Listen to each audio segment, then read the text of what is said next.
이 귀한 자리에 서서 간증할 수 있는 은혜를 허락하신 하나님께 감사와 영광을 돌립니다. 무엇보다 가장 큰 은혜는 저희 증조 할머니께서 예수님을 영접하신 믿음 생활이 제 자녀들 세대에 이르기까지 5대째 이어져 내려오고 있다는 사실입니다. 여러 가지 가정 상황으로 인해 6남매 중 언니와 저 그리고 남동생, 첫째부터 세 남매는 어린 시절 조부모님 손에서 자랐습니다. 의정부 산성교회에서 독실한 장로님이셨던 조부모님의 큰 사랑을 받으며 건건한 신앙과 삶을 배우고 정다운 고모를 엄마처럼 여기면서 행복한 가정생활을 누렸습니다. 그리고 부모님과 동생들 3남매는 수원에서 따로 생활하셨는데 그 이유는 저희 부모님이 두 분 모두 청각장애가 있으셨고 아버지께서는 농화 목회를 하셨기 때문이었습니다.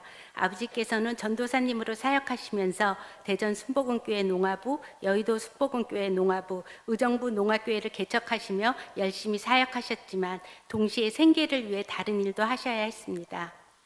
부모님과 중학교 들어갈 때까지는 따로 살면서 집안 행사나 명절 때만 잠시 만났기 때문에 큰 문제도 없었고 부모님에 대한 인식도 별로 하지 못했습니다. 그러다 중학교 시절 사춘기가 시작했을 무렵부터 부모님과 함께 살게 되었는데 그때부터 저는 많이 힘들었습니다. 부모님에 대한 정도 없는 데다 그 당시엔 제가 수화도 못했기 때문에 말도 안 통했고 사춘기 때인지라 부모님에게 대들기도 많이 했고 그러다가 많이 맞기도 하고 혼나기도 했습니다. 그래서일까요? 부모님도 정이 없으셨는지 돈이 없으셨는지 하루는 통닭을 사오셔서 동생들만 먹으라고 하셨습니다. 속도 상하고 자존심도 상했지만 아무렇지 않은 듯이 쿨하게 작은 방으로 들어갔습니다. 그래도 얼마나 먹고 싶었던지 지금도 치킨을 보면 그때 생각이 납니다.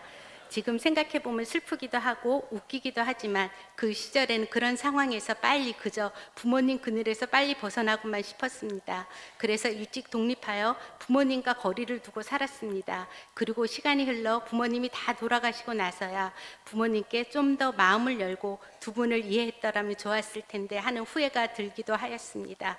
독립하여 지낸 저는 제 삶의 무게에 짓눌러 정신없이 살았습니다. 나이가 40이 훌쩍 넘었을 때 나태한 신앙생활을 인지하였고 이에 돌파구가 필요함을 느꼈습니다. 말씀에 대한 갈급함으로 새로운 교회에 나왔지만 등록을 하지 않고 1년을 넘게 다녔습니다. 그러던 중 주일 예배를 드리고 나오는 길에 오종호 담임 목사님과 맞닥뜨려서 인사를 드렸는데 담임 목사님께서 반갑게 웃어주셨습니다. 그때 제 마음에 오늘 등록을 해야겠다는 결심이 서게 되어 등록하고 다니게 되었습니다. 등록한 지 얼마 지나지 않은 2009년 4월 새로난 농화교회 설립 예배를 드리는 모습에 많이 놀랐습니다.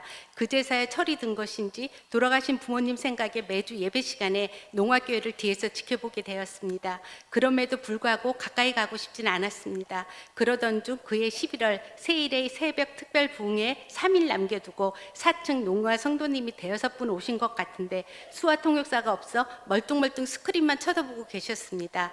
그 모습에 용기를 내어 다가가 수화로 안녕하세요. 제가 수화를 할 줄 아는데 통역해 드릴까요? 했더니 농인 성도들이 매우 좋아하셨습니다. 10년 가까이 안 쓰던 수화였지만 정성을 다해 통역해 드렸습니다. 그 일을 계기로 지금까지 농화교에서 수화 통역으로 봉사하고 있습니다.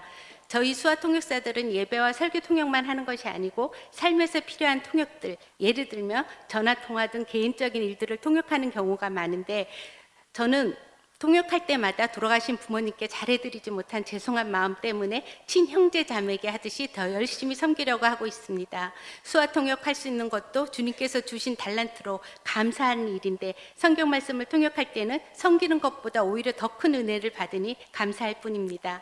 평범한 듯 살아오던 저에게도 어느 날 시련이 왔습니다. 2012년 암 진단을 받게 되었습니다. 당시 수술을 앞두고 오히려 더 담대할 수 있던 것은 저를 위해 교구 목사님, 농화교회 전도사님, 그리고 농화교회 성도님들, 여전도의 다락방 식구들 너무 많은 분들이 저를 위해 기도해 주신 결과라고 생각합니다. 뿐만 아니라 그 기도의 힘으로 7시간 넘게 걸린 어려운 수술도 잘 끝날 수 있었습니다. 2015년에 다른 부위로 전이되어 다시 수술을 받고 항암 치료를 받았지만 어려운 과정에서도 버틸 수 있던 것은 하나님의 은혜인 줄 믿습니다. 새로난교에서 믿음 생활하며 농화 성도님들과 함께 할 수 있는 지금 이 시간이 더욱 감사가 넘칩니다. 있습니다. 아직도 완치되지 않아 때로는 두려움을 느끼기도 하지만 시편 18장 29절 내가 주를 의뢰하고 적군을 향해 달리며 하나님을 의지하고 담을 뛰어넘나이다는 말씀을 의지하여 두려움을 뛰어넘고 믿음으로 최후 승리를 얻기까지 허락하신 사명의 길을 계속 달릴 것입니다. 감사합니다.